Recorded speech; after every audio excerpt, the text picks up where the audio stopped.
Neuro surgery வந்துட்டு ரொம்ப tough அப்படின்னு சொல்றாங்க. Is that true doctor? என்னைக்கு வந்து இந்த மைக்ரோஸ்கோப் நோக்கி அதெல்லாம் வந்துச்சு நியூரோ சர்ஜரியில, அதாவது மூளை அறுவை சிகிச்சையில ஒரு பெரிய ஒரு மாற்றத்தை கொண்டு வந்துச்சு அப்படின்னு தான் நம்ம சொல்லணும். தண்டுவடத்துல பாத்தீங்க அப்படின்னு சொன்னோம்னா கட்டி மாதிரியான பிரச்சனைகள் வரலாம், இல்ல ரத்த குழாய் சம்பந்தமான பிரச்சனைகள் வரலாம், முதுகெலும்பு தொடர் அடிபட்டு அதனால தண்டுவடம் வந்து அடிபட்டு அதுக்காகவும் நாங்க அறுவை சிகிச்சை செய்ய வேண்டிய சூழ்நிலை வரலாம். மூட்டு வலி அப்படிங்கிறது வந்து பாத்தீங்கன்னா கால் எலும்புகள் வந்து ஜாயிண்ட் ஆகுது இல்லையா, அந்த மூட்டுல ஏற்படக்கூடிய பாதிப்புல வருது. நரம்புனால வரக்கூடிய வலியில வரவங்க எப்படி வருவாங்க அப்படின்னு சொன்னோம்னா இடுப்புல இருந்து கால் பாதை வரைக்கும் எனக்கு இழுத்து பிடிக்குது, அந்த மாதிரி இருந்தாதான் முதுகெலும்புல நரம்பு அழுத்தம் ஏற்பட்டு வரக்கூடிய வலி. வயதானவங்களுக்கு சர்ஜரி பண்ணா அவங்களுக்கு ரெக்கவரி டைம் அப்படிங்கிறது ரொம்ப கொஞ்சம் கம்மியா இருக்கும் அப்படின்னு ஜென்ரலா சொல்லுவாங்க. சின்ன வயசுக்காரங்களுக்கு ஒரு அறுவை சிகிச்சை போது அவங்க வெளியே வர்றதுக்கும் ரெக்கவர் ஆகி வெளியே வர்றது டைம் பார்க்கும்போது கண்டிப்பா வயதானவங்களுக்கு கொஞ்சம் சிரமமா இருக்கும், கொஞ்சம் அதிகமாக இருக்கும்.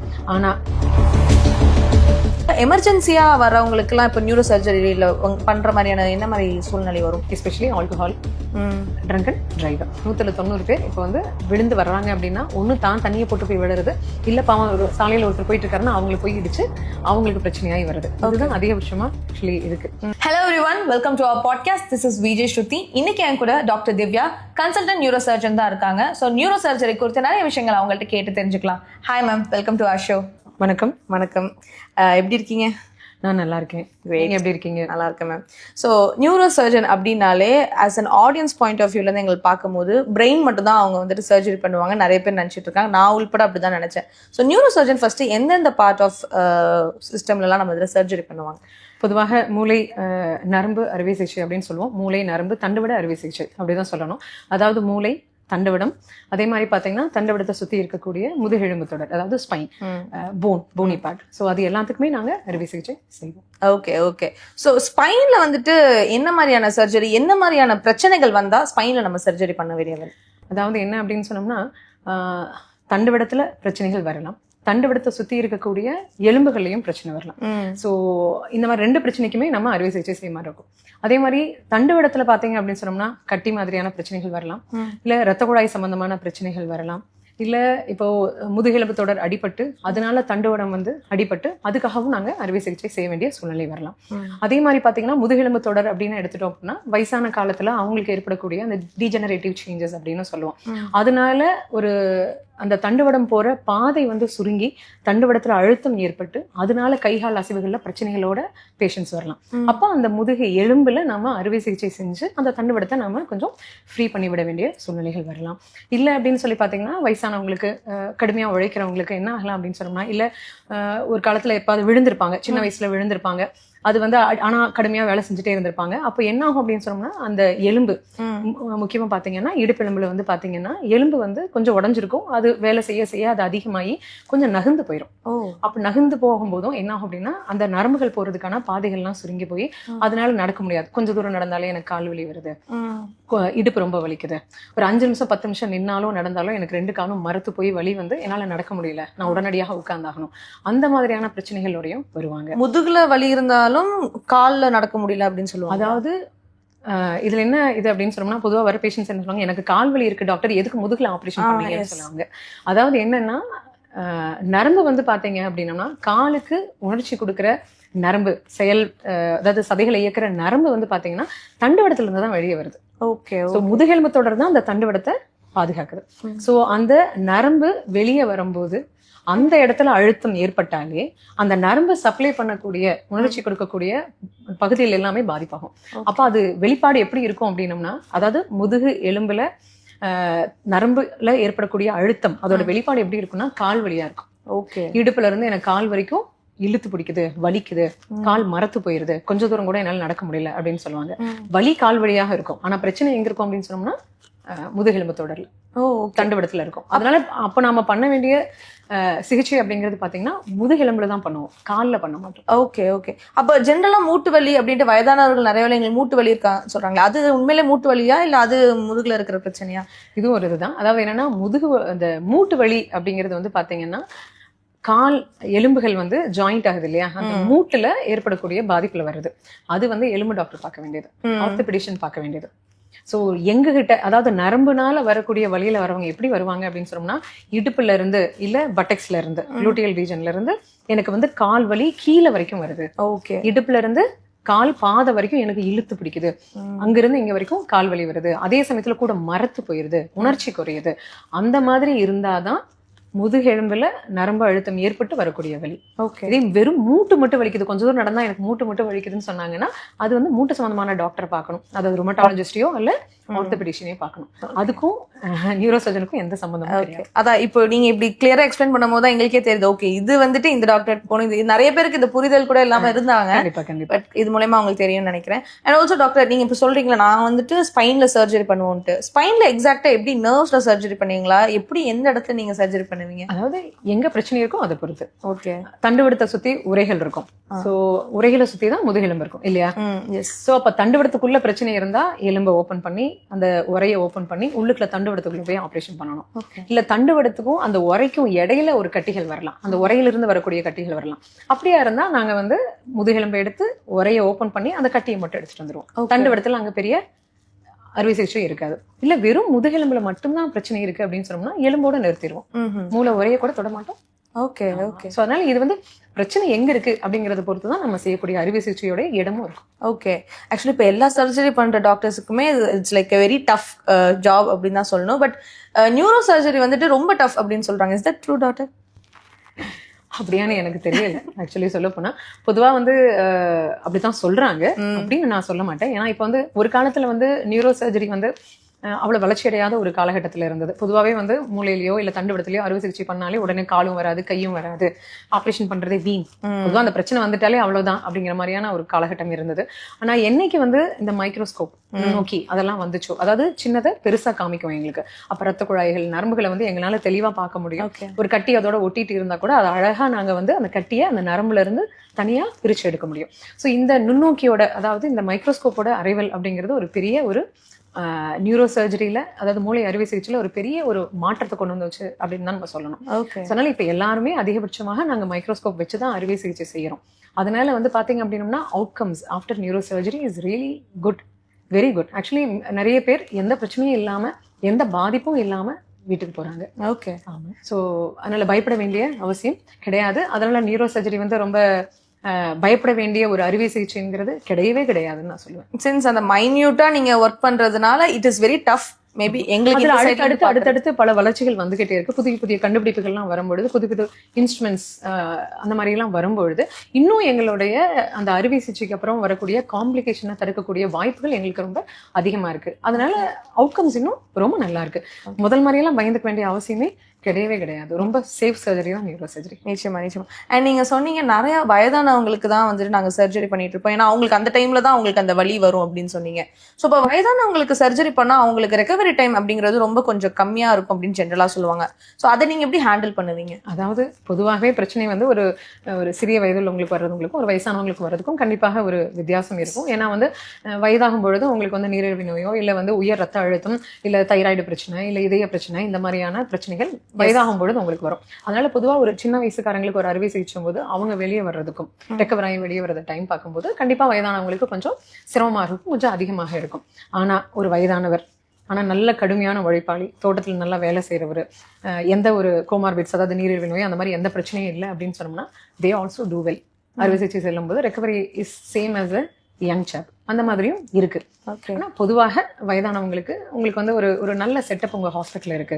அதாவது நீரிழிவு நோய் பார்க்க, ரத்த அழுத்தத்தை பார்க்க, இதயத்துக்கான மருத்துவம் எல்லாம் வந்து நல்லபடியா இருக்கு அப்படின்னு சொன்னோம்னா, நல்ல ஒரு இன்டென்சிவ் கேர் தீவிர சிகிச்சை பிரிவு எல்லாம் நல்லா இருக்கு அப்படின்னு இருந்தது அப்படின்னம்னா நீங்க வயதானவங்களுக்கும் நம்ம சீக்கிரமாவே நம்ம அறுவை சிகிச்சை செய்து ஒரு 4-5 நாள்ல கூட டிஸ்சார்ஜ் பண்ணக்கூடிய சூழ்நிலை இருக்கதான் செய்யும். ஓகே. இப்போ இந்த காம்ப்ளிகேஷன் வயதானவங்களுக்கு வருதுன்னு சொல்றாங்களா, அப்படி என்ன காம்ப்ளிகேஷன் ஆகும்? சப்போஸ் அவங்களுக்கு ரெக்கவரி டைம் ஸ்லோவா ஆச்சுன்னா என்ன மாதிரியான பிரச்சனைகள் வரும்?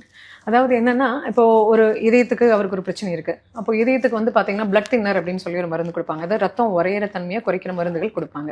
இப்போ அந்த மருந்து கொடுக்கும்பொழுது என்னன்னா அதோட காம்ப்ளிகேஷன், அதாவது அந்த பிளட் தின்னரோட ஒரு சைட் எஃபெக்ட் என்னன்னு பாத்தீங்கன்னா ரத்தப்போக்கு அதிகமா இருக்கும். ரத்தப்போக்கு அதிகமா இருக்கும். அப்ப நம்ம அறுவை சிகிச்சை பண்ணும்போது என்ன ஆகும், இன்னும் ரத்தப்போக்கு அதிகமா இருக்கும். அப்ப நம்ம என்ன பண்ணணும், அந்த மருந்தெல்லாம் நிறுத்தி ஒரு 5 நாள் கழிச்சு அந்த மாதிரி தான் அறுவை சிகிச்சை செய்யணும். அந்த மாதிரி நம்ம அறுவை சிகிச்சை செய்து முடிச்சதுக்கு அப்புறமா மறுபடியும் அந்த மருந்தை சீக்கிரமா நம்ம ரீஸ்டார்ட் பண்ணி ஆகணும். இல்லாட்டி இதயத்துல கிளாட் வர்றதுக்கு வாய்ப்புகள் இருக்கு இல்லைங்களா? அதனால நம்ம என்ன பண்ணோம், அதை திருப்பி 2 நாளையும் நம்ம திருப்பி ஸ்டார்ட் பண்ணணும். அப்படி நம்ம ஸ்டார்ட் பண்றோம் அப்படின்னு சொன்னோம்னா என்ன ஆகும், நான் ஆப்ரேஷன் பண்ணிருக்கேன் மூளையில, 2 நாள்ல நான் மறுபடியும் என்ன பண்றேன், அந்த பிளட் தின்னர் ஸ்டார்ட் பண்றேன் அப்படின்னா ப்ளீடிங் ஆகிறதுக்கான வாய்ப்புகள் அதிகமா இருக்கலாம். ஸோ இந்த மாதிரியான நிறைய பிரச்சனைகள் நம்ம சந்திக்க வேண்டியிருக்கும். அப்புறம் நிறைய வயதானவங்க என்ன பாத்தீங்கன்னா நீரிழிவு நோயில வந்து பாத்தீங்கன்னா கண்ட்ரோலே இல்லாம வருவாங்க. ஆனா உடனடியே நம்ம அறுவை சிகிச்சை செய்ய வேண்டிய சூழ்நிலையில இருப்பாங்க. அப்போ நம்ம அதெல்லாம் கண்ட்ரோல் பண்ணி தான் நம்ம கொண்டு வரணும். அது என்ன ஆகும்னா நீரிழிவு நோயோட நம்ம சர்க்கரையோட அளவை ரத்தத்துல வந்து குறைக்காம நம்ம அறுவை சிகிச்சை செய்தோம்னா இன்ஃபெக்ஷன் வருதுக்கு, கிருமி தாக்கம் வர்றதுக்கான வாய்ப்புகள் அதிகம். ஸோ அந்த மாதிரி அதை நம்ம பார்க்க வேண்டியதா இருக்கு. அதே மாதிரி ரத்த அழுத்தத்தோட இருக்காங்க அப்படின்னு சொன்னோம்னா அந்த ரத்த அழுத்தத்தை வந்து நம்ம வந்து கண்ட்ரோல் பண்ணிட்டு தான் அறுவை சிகிச்சை செய்யணும். ஏன்னா அறுவை சிகிச்சை செய்யும் பொழுதே ரத்த கசிவு வரலாம். அதை நாங்க எல்லாம் கண்ட்ரோல் பண்ணிட்டு தான் வருவோம் அறுவை சிகிச்சை செய்யும் போது. பட் இருந்தாலும் அறுவை சிகிச்சை முடிஞ்சு ஒரு 24 மணி நேரம் நம்ம கொஞ்சம் அந்த உயர் ரத்த அழுத்தத்தை நம்ம கண்ட்ரோலா தான் வச்சிருக்கணும். அது கண்ட்ரோலா வைக்கலன்னா என்ன ஆயிடலாம், அடுத்த நாள் ப்ளீட் ஆகலாம். அப்ப திருப்பி நான் என்ன பண்ண வேண்டியிருக்கும், ஒரு அறுவை சிகிச்சை செய்ய வேண்டிய சூழ்நிலை வரலாம். அதனால பொதுவா அவங்களுக்குலாம் உயர் ரத்த அழுத்தம் இருந்தா அதை நல்லா கண்ட்ரோல் பண்ணிட்டு அதுக்கப்புறம் தான் அறுவை சிகிச்சைக்கு எடுக்க முடியும். அப்பதான் எங்களோட போஸ்ட் ஆபரேட்டிவ் கேர் அறுவை சிகிச்சை முடிச்சதுக்கு அப்புறமா நம்ம அந்த ரத்த கசிவை தடுக்க முடியும். ஓகே, இந்த மாதிரியான பிரச்சனைகள் எல்லாம் என்ன ஆகுது, வயதானவங்களுக்கு அதிகமாகுது. அதனால அவங்களுக்கு கொஞ்சம் கொஞ்சம் பார்த்து தான் நம்ம பண்ண வேண்டியதா இருக்கு. சோ முன்னாடியே நிறைய ப்ரிப்பேர் பண்ண வேண்டியது இருக்கும். கண்டிப்பா ஓகே, முன்னாடியே நம்ம வந்து ஒரு இதய பிரச்சனை இருந்தா அந்த டாக்டர் பாக்குறது, சர்க்கரை இருந்தா அதை அளவை கண்ட்ரோல் பண்றது, பிபி இருந்தா அதை கண்ட்ரோல் பண்றது, அதெல்லாம் நம்ம பண்ணிட்டு தான் நம்ம அறுவை சிகிச்சை எடுக்க முடியும். எடுத்ததுக்கு அப்புறமும் அதுக்கப்புறமா அவங்க ஃபாலோப்ல இருந்து அதெல்லாம் கண்ட்ரோலா வச்சுக்கணும். அந்த ஒரு பிரச்சனை இருக்கு. சோ இப்ப நீங்க சொல்ற சர்ஜரிஸ் எல்லாமே வந்துட்டு அவங்க அதை பொறுமையா அந்த வலினால அவங்க நீங்க வந்து ப்ரிப்பேர் பண்ணிட்டு வரீங்க. இந்த மாதிரி கேஸ்ல எமர்ஜென்சியா வரவங்களுக்கு எல்லாம் இப்ப நியூரோ சர்ஜரியில பண்ற மாதிரியான என்ன மாதிரி சூழ்நிலை வரும்? பொதுவாக காமனா இருக்கிறது அப்படின்னம்னா ஹெட் இன்ஜுரி, அல்ல தண்டுவடத்தில் ஏற்படக்கூடிய, முதுகெலும்பில் ஏற்படக்கூடிய ஆக்சிடென்ட்னால வரக்கூடியது, இல்ல உயரத்திலிருந்து விழுறது, அந்த மாதிரியான அதிகபட்சம் பாத்தீங்கன்னா road traffic accidents, especially alcohol, drunken driver. அதுதான் அதிகபட்சம். அதிகபட்சமான காரணம் 90 பேர் நான் சொல்றது, என் பேஷண்ட்டையும் நான் சொல்றது அதுதான். 90 பேர் இப்ப வந்து விழுந்து வர்றாங்க அப்படின்னா ஒண்ணு தான் தண்ணியை போட்டு போய் விழுறது, இல்ல பாவம் ஒரு சாலையில ஒருத்தர் போயிட்டு இருக்காருன்னா அவங்களை போய் இடிச்சு அவங்களுக்கு பிரச்சனையாகி வருது. இதுதான் அதிகபட்சமா ஆக்சுவலி இருக்கு. சோ இந்த ஆல்கஹால் அதனால வரக்கூடிய மீன்ஸ் பொதுவாக ஹெட் இன்ஜுரி அப்படின்னு பாத்தீங்க அப்படின்னம்னா அதுதான் ரொம்ப அதிகமான ஒரு கேஷுவாலிட்டியா நம்ம இதுக்கு வர்றது. அது போக பாத்தீங்க அப்படின்னு சொன்னோம்னா இப்ப மூளையில ஒரு கட்டி இருக்கு, அவங்களுக்கு தெரியவே தெரியாது, சின்ன ஒரு தலைவலின்னு நினைச்சிட்டு அதை விட்டு இருந்திருப்பாங்க.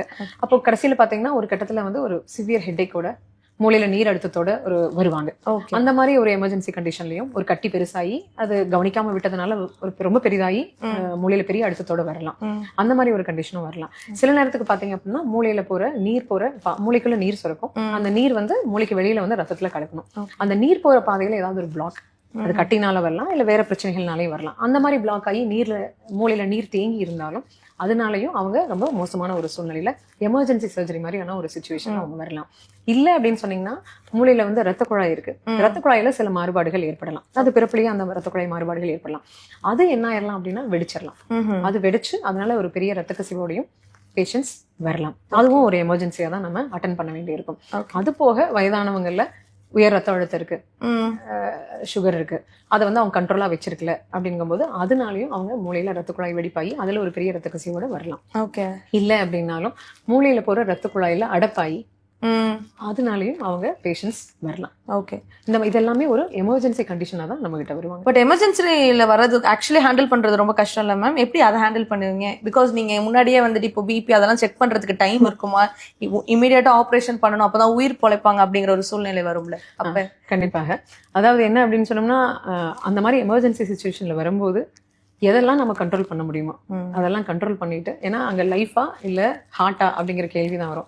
அப்ப நம்ம லைஃபை காப்பாத்தினாதான் ஹார்ட் அடுத்த பத்தி நம்ம யோசிக்க முடியுங்கிற ஒரு சூழ்நிலையும் ஏற்படலாம். அந்த மாதிரி கண்டிஷன்ல நாம வந்து ஒரு குயிக்கா நாங்க ஒரு தேவையான ஒரு பேசிக் பிளட் டெஸ்ட் எல்லாம் பண்ணிட்டு, இப்ப ரத்தம் உரையிற தன்மையில ஏதாவது பிரச்சனைகள்லாம் இருக்குன்னா அதுக்கு வந்து குறைக்கிற மாதிரியான மருந்துகள்லாம் இருக்கு, எஃப்எஃப்பி, பிளேட்லெட்ஸ், அந்த மாதிரி எல்லாம் இருக்கு. அதெல்லாம் கொடுத்துட்டு எமர்ஜென்சியா நம்ம சர்ஜரி கிடைக்கிற மாதிரி இருக்கும். பேஷண்ட் அட்டெண்டர்ஸோட கவுன்சிலிங், அதை நான் வந்து எப்படி வந்து பேஷண்ட்ஸ்க்கு நம்ம அதை வந்து என்ன பிரச்சனை, இது எவ்வளவு லைஃப்கான ரிஸ்கான பிரச்சனை, ஆனா அதே சமயத்துல இவருக்கு வேற என்னென்ன பிரச்சனைகள் இருக்கு அதையும் சேம் டைம் நம்ம அவசரமா அட்ரஸ் பண்ண வேண்டியிருக்கு. அது எந்த அளவுக்கு நம்ம அட்ரஸ் பண்ண முடியும், அப்படி அட்ரஸ் பண்ணி நம்ம அறுவை சிகிச்சை எடுக்கும் பொழுது என்னென்ன காம்ப்ளிகேஷன்ஸை நம்ம எதிர்பார்க்கறது அப்படிங்கிறது எல்லாமே நம்ம அட்டெண்டர்ஸ்க்கு ஒரு ஒரு உட்கார வச்சு நம்ம கொஞ்சம் அது தெளிவா நம்ம புரிய வச்சோம் அப்படின்னு சொன்னோம்னா அவங்களும் புரிஞ்சுக்குவாங்க. ஓகே. அதுக்கப்புறம் தான் நம்ம எமர்ஜென்சியா எடுக்க முடியும். எஸ், லைக் டெஃபினெட்லி சில நேரத்துக்கு வரும்போது பேஷண்ட் வந்து பாத்தீங்க அப்படின்னா முந்தானத்து ஒருத்தர் வந்தாங்க, இந்த மாதிரி தான் அடிபட்டு தான் வந்திருந்தாரு. வரும்போதே பிபி ரொம்ப கம்மியா இருந்தது. ஸோ பிபி கொடுக்கறதுக்கு இம்ப்ரூவ் பண்றதுக்கு மருந்துகள்லாம் கொடுத்துட்டு ஸோ பேஷண்ட் அட்டெண்டஸ்டையும் இது வந்து அவசரமா மூளைக்கு ஆப்ரேஷன் பண்ணணும், at the same time BP ரொம்ப லோவா இருக்கு, ஆன் டேபிள், அதாவது அறுவை சிகிச்சை செய்யும் பொழுதே என்ன வேணாலும் நீரிடலாம் அப்படிங்கறதெல்லாம் சொல்லிட்டு தான் நம்ம ஆப்ரேஷன் தியேட்டர் எடுத்தோம். பட் அனஸ்தட்டிஸ்ட் இருந்தாங்க, அருமையான அனஸ்தட்டிஸ்ட், இன்டென்சிவ் கேர், அவங்க எல்லாமே அந்த பிபி அழகா through out the surgery they maintain very well. That's what you need a good team. Okay.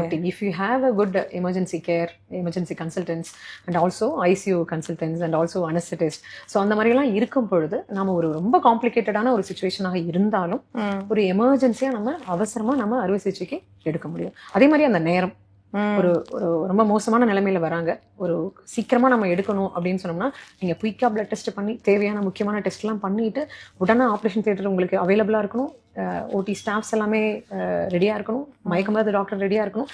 இது வந்து ஒரு team work, it's not a single persons work, it's exactly அந்த குறிப்பிட்ட நேரத்துக்குள்ள நம்ம பேஷண்ட்டை ஆப்ரேஷன் தியேட்டர்ல கொண்டு போய் அந்த போனை எடுத்து மூளையை நம்ம கொஞ்சம் ரிலாக்ஸ் பண்ணி விடணும், ரிலீஸ் பண்ணி விடணும், அந்த ப்ரெஷரை நம்ம கொஞ்சம் ரிலீஸ் பண்ணி விடணும். ஸோ அந்த மாதிரியான ஒர்க் எல்லாம் பண்ணணும் அப்படின்னு சொன்னோம்னா எமர்ஜென்சி கேரும் நம்மளால நல்லபடியா கொடுக்க முடியும். It's possible. Okay, with good team, அவங்க எல்லாருமே ஸ்பெஷலைஸ்டா இருந்தாங்கன்னா தாராளமா அதை பண்ண முடியும். Okay okay. அண்ட் இதோட ஜென்ரலா ரெக்கவரி டைம் எவ்வளவு நாள் மேம் ஆகும் இந்த மாதிரி நியூரோ சர்ஜரி பண்றவங்களுக்கு? இது வந்து நீங்க ரெக்கவரி டைம் கேட்டீங்கன்னா it depends on the condition, அதாவது என்ன பிரச்சனை அந்த நோய் அந்த பேஷண்ட்டுக்கு இருக்குங்கிறத பொறுத்து. இப்போ அடிபட்டு வராரு ஃபார் எக்ஸாம்பிள், அவங்களுக்கு வந்து மூளையில பரவலான அடி இருக்கு, பெரிய அளவில் அடி இருக்கு அப்படின்னோம்னா அவங்க வந்து வென்டிலேட்டர்ல இருக்க வேண்டியிருக்கும், கொஞ்ச நாள் செயற்கை சுவாசம்லாம் இருந்து அந்த ட்ரக்கியாஸ்டமி எல்லாம் பண்ணி அதுல இருந்து மெதுவாக அவங்க வெளியே வரணும். ஸோ அப்போ வரும்போது பார்த்தீங்கன்னா பொதுவாக அவங்களுக்குலாம் வந்து கொஞ்சம் எதிர்ப்பு சக்தி கம்மியா இருக்கும். ஸோ கிருமி தாக்கங்கள் நிறைய, இன்ஃபெக்ஷன் வரதுக்கான வாய்ப்புகள் அவங்களுக்குலாம் நிறைய இருக்கும். அதுவும் வயசானவங்களா இருந்தால் இன்னும் மற்ற காம்ப்ளிகேஷன்ஸோட கொமார்பிட்ஸோட வராங்கன்னா இன்னுமே அது கொஞ்சம் கண்டிப்பா சிரமமாகும். Sometimes it may take 15 days, sometimes it may take 1 month recover ஆகி வர்றதுக்கு. இல்ல அப்படின்னு பாத்தீங்கன்னா சும்மா ஒரு கட்டி தான் இருக்கு, மூளையில கட்டியோட தான் வராங்க அப்படின்னு சொன்னோம்னா நாங்க அறுவை சிகிச்சை முடிச்சு 2-3 நாள் அங்க டிஸ்சார்ஜ் பண்ணிடுவோம். ஓகே, அந்த மாதிரியான இதுவும் இருக்கு.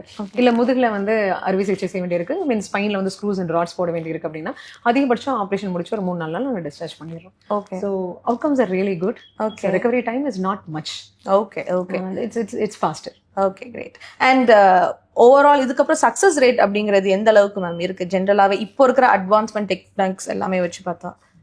கண்டிப்பாக success rate like compared to earlier days in neuro surgery, கண்டிப்பாக இந்த காலத்தில் கண்டிப்பாக நியூரோ சர்ஜரியோட சக்ஸஸ் ரேட் இஸ் ரியலி ஹைன்னு தான் என்னால் சொல்ல முடியும். அதாவது ஒரு கட்டி வந்து உங்களுக்கு வந்து மூளையில ஒரு முக்கியமான எலாஃபண்ட் ஏரியா அப்படின்னு சொல்லுவோம், அதாவது கைகால் அசைவு, பேச்சுக்கான புரிஞ்சுக்கிறதுக்கான பகுதியில் இல்லாமல் வேற பகுதிகளில் இருந்தது அப்படின்னு சொன்னோம்னா, சாதாரண கட்டிகளாக இருந்ததுன்னா கண்டிப்பாக அறுவை சிகிச்சை எடுத்து நம்ம நல்லபடியா அவங்கள 2-3 நாள் டிஸ்சார்ஜ் பண்ண முடியும், எந்த காம்ப்ளிகேஷன்ஸும் இல்லாம. இதே வந்து பாத்தீங்கன்னா ஒரு கைகால் அசைவுக்கான பகுதியாக இருந்தது அப்படின்னு சொன்னோம்னா நம்ம இன்ட்ரா ஆப்ரேட்டிவ் நியூரோ மானிட்டரிங் அப்படின்னு பண்றோம். அதாவது நான் அறுவை சிகிச்சை செய்யவே பேஷண்ட்டை சில நேரத்துக்கு வந்து அவேக்கா வச்சு, அதாவது நினைவோடையே வச்சு நாங்க அறுவை சிகிச்சை செய்து அந்த கைகால் அசைவுக்கான பகுதி பாதிக்காத மாதிரியா முடிஞ்ச அளவுக்கு பாதுகாப்பா அந்த கட்டிகளை எடுத்துட்டு வரும். அந்த மாதிரியும் பண்ணலாம். இல்ல மயக்கத்துல வச்சுட்டு நியூரோ பிசியாலஜிஸ்ட் இருப்பாங்க, அவங்க வந்து லைக் நாங்க அறுவை சிகிச்சை செய்யும் பொழுது நாங்க மானிட்டர் பண்ணிக்கிட்டே இருப்போம், அவங்களும் வந்து சொல்லிக்கிட்டே இருப்பாங்க, பேசிக்கிட்டே இருப்பாங்க. அதாவது இது வந்து அதாவது அவேக் கிரேனியாட்டமின்னு ஒண்ணு இருக்கு, அதுல வந்து பேஷண்ட் வந்து முழிச்சுக்கிட்டே இருப்பாங்க, நாம பேச பேச அவங்க வந்து ரெஸ்பாண்ட் பண்ணிட்டே இருப்பாங்க. இப்போ கைகால் அசைவுக்கான பகுதியில தான் கட்டி இருக்குன்னு வச்சுக்கோங்களேன், நான் அந்த இடத்துல அறுவை சிகிச்சை செய்ய போறேன் அப்படின்னு சொன்னோம்னா நான் பேஷண்ட் வந்து அவைக்கா வச்சுக்குவேன், நியூரோ பிசியாலஜிஸ்டும் இருப்பாங்க.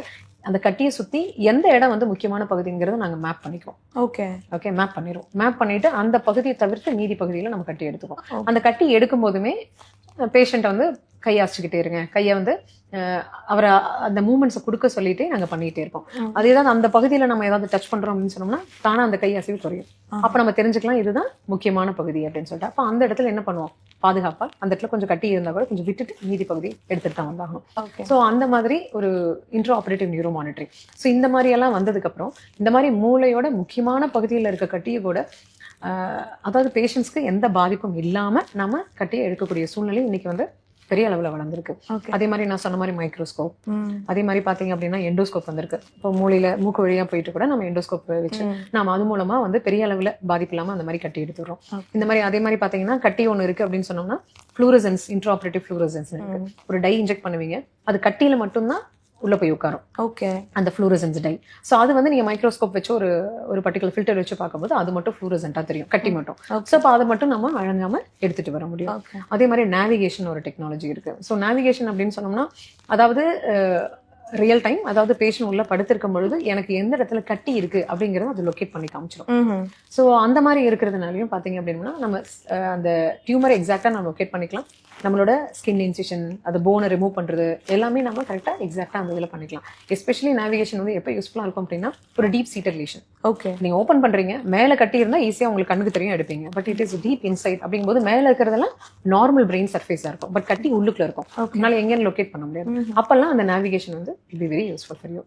எங்க இருக்குன்னு லொகேட் பண்றதுக்கு. ஸோ அதனால நார்மலான பகுதிக்கு பெரிய அளவு பாதிப்பு இல்லாம எக்ஸாக்டா அந்த இடத்துல மட்டும் போய் நாம பண்ண முடியும். அதுக்கு நேவிகேஷன் அந்த மாதிரி யூஸ்ஃபுல்லா இருக்கு. ஸோ இந்த மாதிரி there are multiple like என்ன சொல்றது, advanced equipments are there in neurosurgery. It's growing. So அதனால வந்து பாத்தீங்கன்னா நியூரோசர்ஜரியில success rate is actually very very very good அப்படின்னு தான் சொல்லுவேன். பட் இருந்தாலும் சில கட்டிகள் கொஞ்சம் மோசமான கட்டிகளா இருக்கும், கேன்சர் மாதிரியான கட்டிகளா இருக்கும். அப்போ அந்த கட்டிகளை வந்து பாத்தீங்க அப்படின்னு சொன்னோம்னா like we can extend the life தான். 100% நம்மளால கியூர் பண்ண முடியாது. பட் அட்லீஸ்ட் அவங்க இருக்கிற வரைக்கும் நம்ம ஒரு நல்ல வாழ்க்கை தரத்தை நம்மளால இந்த அறுவை சிகிச்சை செய்தோ இல்லை ரேடியேஷன் தெரப்பி, கீமோதெரப்பி எல்லாம் கொடுத்தோ நம்ம வந்து பண்ண முடியும். ஓகே. ஓகே மேம், இவ்வளவு நேரம் கட்டின்னு சொல்லிட்டு இருந்தீங்களா? மோஸ்ட்லி கட்டி அப்படிங்கிறது அந்த பிளட் கிளாட் அப்படிங்கிறது தான் கட்டின்னு சொல்றீங்களா? கட்டி எந்த மாதிரி விஷயத்த கட்டின்னு நீங்க? அதாவது ரத்தக்கட்டு வேற, கட்டி வேற. ஸோ அதாவது டியூமர் அப்படின்னா அதையும் கட்டின்னு தான் சொல்றோம் தமிழ்ல. பட் ஆனா ரத்தக்கட்டு. ஓகே, ரத்தக்கட்டு. ஓகே, அந்த டியூமர் கட்டி அது எப்படி இருக்கும், அது எதனால வருது? டியூமர் இது இதே மாதிரி தான் பேஷண்ட் வரும்போது கேட்டாங்க, ஏன் டாக்டர் எனக்கு இந்த பிரச்சனை வந்துச்சு அப்படின்னு கேட்பாங்க. ஸோ அதுக்கெல்லாம் காரணம் யாரும் சொல்ல முடியாது. அதேபட்சம் லைக் நான் என்ன பொறுத்த வரைக்கும் நான் சொல்லக்கூடியது என்விரான்மெண்டல் பொல்யூஷன் தான். சூழ்நிலையில் ஏற்படக்கூடிய இந்த உணவு, நீர், காற்று, அதில் ஏற்படக்கூடிய மாசுபாடு, சவுண்டு, இல்ல அந்த மாதிரியான பல மாசுபாடுகள்னாலதான் I think we think like lots of tumours are coming. இதுதான் எக்ஸாக்ட் காரணங்கிறத நம்மளால சொல்ல முடியாது, ஒரு சில கண்டிஷன்ஸ் தவிர. அதிகபட்சம் வந்து பாத்தீங்கன்னா ஏன் வருது நம்மளால காரணம் சொல்ல முடியறதில்ல. பொதுவா மூளையில இருக்க கட்டிகளை வந்து 2 வகையான கட்டிகள்னு சொல்லுவோம். அதாவது பினைன் tumours and malignant tumours. பினைன் tumour அப்படின்னா சாதாரண கட்டி, அதாவது மெதுவா வளரக்கூடிய கட்டி. நீங்க முழுசா எடுத்துட்டீங்கன்னா திரும்பி வர்றதுக்கு வாய்ப்பு ரொம்ப ரொம்ப ரொம்ப ரொம்ப குறைவு. இதே மெலிக்னன்ட் அப்படின்னா அதுதான் கேன்சர் அப்படின்னு சொல்லுவோம். அதாவது அந்த கட்டியும் சில நேரங்கள்ல முழுசா உங்களால எடுக்க முடியும் அப்படின்னு சொன்னோம்னா அதுக்கப்புறம் ரேடியேஷன் தெரப்பி, கீமோதெரப்பி கொடுத்தோம்னா நல்ல அவுட்கம்ஸ். திருப்பி வராம இருக்கிறவங்களும் இருக்காங்க, கட்டி வராம இருக்கிறவங்களும் இருக்காங்க. ஆனா என்ன இது அப்படின்னு சொன்னா அன்பார்ச்சுனேட்டா என்ன ஆகும் அப்படின்னு சொன்னோம்னா இந்த மெலிக்னன்ட் டியூமர்ஸ் எல்லாமே என்ன ஆகும், கண்ணுக்கு தெரிஞ்ச பகுதியை தாண்டி பக்கத்துல மூளையில எல்லாம் அங்கங்க பரவி இருக்கும். நாங்க ஆபரேஷன் பண்ணி எடுக்கும் பொழுது எங்களுக்கு கண்ணுக்கு தெரிஞ்ச பகுதி தான் எங்கனால எடுக்க முடியும், பக்கத்துல பரவன பகுதியெல்லாம் எடுக்க முடியாது. ரொம்ப மைன்யூட்டா இருக்கும். ஆமா, உங்களுக்கு தெரியாது. அது வந்து மைக்ரோஸ்கோபிக் ஸ்ப்ரெட். அது வந்து உங்களுக்கு வந்து பார்க்க முடியாது. கண்ணுக்கு தெரிஞ்சதை நம்ம எடுக்க முடியும். பட் அதை தாண்டி மூலையில அங்கங்க பரவி இருக்கு. சிலத்துக்கு அங்க இருக்க ரத்த குழாய் வழியா பக்கத்துல பரவி இருக்கும். அதெல்லாம் நம்மளால கண்டுபிடிக்க முடியாது. அப்ப அதுக்காக நான் என்ன பண்றோம், அந்த மாதிரி கட்டி எடுத்ததுக்கு அப்புறமா கீமோதெரப்பி, ரேடியேஷன் தெரப்பி கொடுத்துறோம். அந்த பரவன சின்ன சின்ன கட்டிகளையும் இது வந்து இட் வில் டேக் கேர். இன்னொன்னு இதுல பிரச்சனை என்னன்னா, இந்த மெலிக்னன்ட் டியூமர்ஸ் எல்லாம் வந்து பாத்தீங்கன்னா ஒரு கைகால் அசைவுக்கான முக்கியமான பகுதியில் உட்கார்ந்துருக்குன்னு வச்சுக்கோங்களேன். சோ நாம அந்த இடத்துல எல்லாம் நம்ம போய் கட்டியே எடுக்க முடியாது. எடுத்தோம்னா பேஷண்ட் கைகால் வராது, அறுவை சிகிச்சை செய்யறதுக்கான பலனே கிடையாது. அந்த மாதிரியான சமயங்கள்ல நீங்க அந்த மெலிக்னன்ட் டியூமராக இருந்ததுன்னு தெரிஞ்சாலும் நீங்க கொஞ்சம் கட்டிய விட்டுட்டு தான் வந்தாகணும். ஏன்னா அறுவை சிகிச்சை முடிஞ்சு பேஷண்ட்டுக்கு கைகால் அசைவு இருக்கணும். அப்ப அந்த கட்டி டெவலப் ஆகாதா? அது வளரதான் செய்யும். அதுக்குதான் ரேடியேஷன் தெரப்பி, கீமோதெரப்பி கொடுத்தாகும். சோ அதான் இது வந்து அந்த பினைன் கட்டியாக இருந்தது அப்படின்னா, சாதாரண கட்டியா இருந்ததுன்னா outcomes are really very very good. 100% cure possible. But இதே மெலிக்னன்ட் டியூமர்ஸா இருந்ததுன்னா அந்த கட்டி என்ன மாதிரியான கட்டி, என்ன மாதிரியான கிரீடு, எந்த லொகேஷன்ல இருக்கு, முக்கியமான பகுதியில இருக்கா இல்ல முக்கியம் இல்லாத பகுதியில இருக்கா அப்படிங்கிறது. அதே மாதிரி பாத்தீங்கன்னா இப்ப கையில ஒரு தோல்ல ஒரு கட்டி வருதுன்னா நீங்க எக்ஸ்ட்ரா தோலோட சேர்த்து அந்த கட்டியை எடுக்க முடியும். பக்கத்துல கண்ணுக்கு தெரியாம பரவனது கூட நீங்க ஒரு மார்ஜின் கொடுத்து நம்ம எடுக்க முடியும். பட் மூளை அப்படி இல்லை இல்லையா? பக்கத்துல ஒவ்வொரு எம்எம் கூட ஒரு முக்கியமான பகுதி. சோ அங்க போய் நான் வந்து டியூமர் கிளியரன்ஸ் எல்லாம் பொதுவா வந்து ஒரு டியூமர்னாலே ஒரு சுத்தி ஒரு எக்ஸ்ட்ரா ஏரியாவை எடுத்துட்டு தான் வருவாங்க. ஆனா பிரெயின்ல அந்த மாதிரி பண்றதெல்லாம் பாசிபிலிட்டிஸ் ரொம்ப குறைவு. இதனாலதான் பிரெயின்ல வரக்கூடிய மெலிக்னன்ட் டியூமர்ஸ், அதாவது அதாவது கேன்சருக்கு வந்து பாத்தீங்க அப்படின்னா நம்மளால முழுமையா கியூர் பண்றது அப்படிங்கிறது கொஞ்சம் சிரமம். பட் இதே வந்து சாதாரண கட்டி, அதுதான் சாதாரண கட்டிகள் தான் அதிகமானது. அந்த சாதாரண கட்டிகளுக்கு நம்ம ஆக்சுவலி முழுமையான ஒரு மருத்துவத்தை கொடுக்க முடியும். முழுமையாவே அது வராம நம்மளால தடுக்க முடியும். நிச்சயமா. நீங்க சொன்னீங்க உங்களுக்கு வந்துட்டு நிறைய எமர்ஜென்சி கேஸ் வந்துட்டு ட்ரங்க் அண்ட் டிரைவ்னால வருதுன்னு. அது இல்லாம இப்ப இத்தனை கட்டி எல்லாம் வராம இருக்கிறதுக்கு நாங்க ஆஸ் அ ஹியூமனா நாங்க என்னென்னலாம் செஞ்சா தவிர்த்துக்கலாம், கொஞ்சம் சேஃபர் சைட்ல இருக்கலாம்? அதாவது கட்டி ஏன் வருதுன்னு கேட்டா அப்படின்னு சொன்னோம்னா அதுக்கு என்னால சொல்ல முடியாது. நான் சொன்ன மாதிரி உணவு, நீர், காற்று, சத்தம், வெளிச்சம், இந்த மாசுபாடு எல்லாமே பாக்குறது அப்படிதான் என்னால சொல்ல முடியும். ஆனா இதே வந்து நீங்க அடிபட்டு வரதை தடுக்கலாம் கண்டிப்பாக. தண்ணி அடிக்கிறது, அதாவது ஆல்கஹால் ட்ரிங்கிங் வந்து நம்ம கண்டிப்பா கண்ட்ரோல் பண்ண முடியும். அட்லீஸ்ட் அது பண்றீங்கன்னா வீட்டுல இருக்கும் போது பண்ணிக்கலாம். நாட் டிரைவிங், ஓட்டாமையாவது இருக்கலாம். அதே மாதிரி புகைப்பிடிக்கிற பழக்கம், அது வந்து அதுவும் கேன்சரை வந்து உருவாக்கலாம். அதுவும் ஸ்பைன்ல நிறைய பிரச்சனைகளை புகைப்பிடிக்கிற பழக்கமும் உருவாக்க முடியும். அதே மாதிரி பாத்தீங்க அப்படின்னா ஒரு பிசிக்கல் ஆக்டிவிட்டி, உடற்பயிற்சி அப்படிங்கிறது பொதுவா எல்லாத்துக்குமே ரொம்ப முக்கியமான ஒரு இது. அது எல்லாருமே தான் சொல்லிட்டு இருக்கோம். அந்த உடற்பயிற்சி பண்ணும்போது பாத்தீங்கன்னா சதைகள்லாம் நல்ல ஒரு வலிமையோட இருக்கும், ஒரு ஸ்ட்ராங்கா இருக்கும். ஸ்பைனுக்கு அது ஒரு பெரிய ஒரு சப்போர்ட்டை கொடுக்கும். ஓகே. ஸோ அந்த மாதிரி உடற்பயிற்சிகள் பண்ணும்போது ஸ்பைன்ல வரக்கூடிய பிரச்சனைகளை நம்ம தடுக்க முடியும். அதே மாதிரி பாத்தீங்கன்னா சில பேர் உடற்பயிற்சி பண்றோம்னு சொல்லிட்டு ஜிம்முக்கு போவாங்க, போன 2வது நாளே பெரிய ஒரு வெயிட் தூக்கி இல்ல பெரிய எக்ஸசைஸ் பண்ணுவாங்க. அந்த மாதிரி பண்ணக்கூடாது. பொதுவா நீங்க உடற்பயிற்சி பண்ணாதவராக இருந்தால், பழக்கம் இல்லாதவராக இருந்தால், நீங்க போகும்போது மெதுமெதுவா உடற்பயிற்சியோட அளவை அதை வந்து நீங்க அதிகம் பண்ணிட்டு போகணும். அதே மாதிரி பாத்தீங்கன்னா நிறைய பேர் என்ன பண்ணுவாங்க, வீட்டுல வந்து பெருசா வேலை செய்யறவங்களா இருக்க மாட்டாங்க. ஆனா ஒரு நாள் வீடு ஃபுல்லா வேலை செய்வாங்க, எல்லாத்தையும் கூட்டி தொடச்சு ஒரு 2 நாள் கடுமையான வேலை செய்வாங்க. அந்த மாதிரி பண்ணீங்க அப்படின்னாலும் உங்களுக்கு பேக் பெயின் வர்றதுக்கான வாய்ப்புகள் உண்டு. அதாவது பொதுவா ஒரு தொடர்ச்சியா நீங்க வந்து உடற்பயிற்சி இருக்கணும், அந்த சதைகள் வந்து ஊக்கப்படுத்தப்பட்டிருக்கணும். திடீர்னு போய் நாம ஒரு வெயிட் தூக்குறது, இல்ல கடுமையான வேலை பண்றது, இல்ல குனிஞ்சே ரொம்ப நேரம் வேலை செய்யறது, அந்த மாதிரி பண்ணீங்க அப்படின்னம்னா இந்த பேக் பெயின் அந்த மாதிரி வர்றதுக்கான வாய்ப்புகள் உண்டு. அதே மாதிரி பாத்தீங்க அப்படின்னா நீங்க இந்த software engineers sitting and doing the work, அந்த மாதிரியான வேலை செய்யறவங்களுக்கு, அதிக நேரம் உட்கார்ந்து வேலை செய்யறவங்களுக்கு வந்து பாத்தீங்க அப்படின்னா அந்த ஒரு லேப்டாப் வச்சு பாக்குறாங்கன்னா கொஞ்சம் கழுத்துக்கு நேரா, அதாவது தலைக்கு நேரா இருக்க மாதிரி கொஞ்சம் அந்த உயரத்தை அட்ஜஸ்ட் பண்ணிட்டு அவங்க பண்ணலாம். அதே மாதிரி பாத்தீங்கன்னா ரொம்ப நேரம் உட்கார வேண்டி இருக்குன்னா ஒரு 1/2 மணி நேரம் 1 மணி நேரம் உட்கார்ந்து இருந்தீங்கன்னா ஒரு 10 நிமிஷம் 15 நிமிஷம் ஒரு நடந்துட்டு வரலாம். சோ இந்த மாதிரி கொஞ்சம் பண்ணீங்கன்னா, ஏன்னா உட்கார்ந்துட்டு இருக்கும் பொழுது மட்டும்தான் அந்த முதுகெலும்பு தொடர்ல அந்த ஜவ்வுக்கான அழுத்தம் வந்து ரொம்ப அதிகமா இருக்கும். ஓகே. சோ இந்த மாதிரி நீங்க பயிற்சி பண்ணும் பொழுது, இந்த ரொம்ப நேரம் உட்கார்ந்ததை தவிர்த்து நீங்க பண்ணும் பொழுது அந்த ஜவ்வுக்கான ஒரு அழுத்தம், அந்த டிஸ்க்குக்கான அழுத்தத்தை நம்மளால குறைக்க முடியும். சோ அந்த மாதிரியான ஒரு பயிற்சிகளை பண்ணலாம். அவ்வளவுதான். பொதுவாக வந்து அந்த உடற்பயிற்சி, அது சரியான உடற்பயிற்சி, அதே மாதிரி சரியான உணவு பழக்க வழக்கங்கள், அதே மாதிரி sedentary life style is really dangerous. கண்டிப்பாக அதை பார்த்துக்கணும். அதே மாதிரி நீரிழிவு நோய் வராம தடுத்துக்கிறது, இல்ல வந்து பிபி அதெல்லாம் வராம தடுத்துக்கிறது, நீங்க வந்து ஒன்னும் யோகா பண்ணலாம். யோகம் பண்றது ரொம்ப நல்ல ஒரு மனதுக்கான ஒரு உடற்பயிற்சி. சோ அந்த மாதிரியான பயிற்சிகளை நீங்க ஈடுபடலாம். அதெல்லாம் இது பொதுவாக ஐ திங்க் எல்லாருமே சொல்லக்கூடியதான் நினைக்கிறேன். அதை தான் இதுக்கும் நான் சொல்ல முடியும். நிச்சயமா. பட் இட் வில் ஓவராலா நம்மளுடைய ஓவரால் ஹெல்த்தை வந்துட்டு இது இம்ப்ரூவ் பண்றதுனால நாளை பின்ன நமக்கு சர்ஜரி வந்தாலுமே ரெக்கவரி டைமும் ஈஸியா இருக்கும். கண்டிப்பா, அது சரியான பாயிண்ட் நீங்க சொன்னது. அதாவது நம்ம உடம்பு இப்போ பொதுவாக வந்து பாத்தீங்கன்னா இந்த இண்டோர் ஒர்க் பண்றவங்க, அதிகபட்சம் நம்ம எல்லாமே இண்டோர் ஒர்க், இப்போ விவசாயமே குறைஞ்சு போச்சு, இந்த வயல்ல வேலை செய்யறது, சூரிய வெளிச்சம் பட்டு வேலை செய்யறதே குறைஞ்சு போச்சு.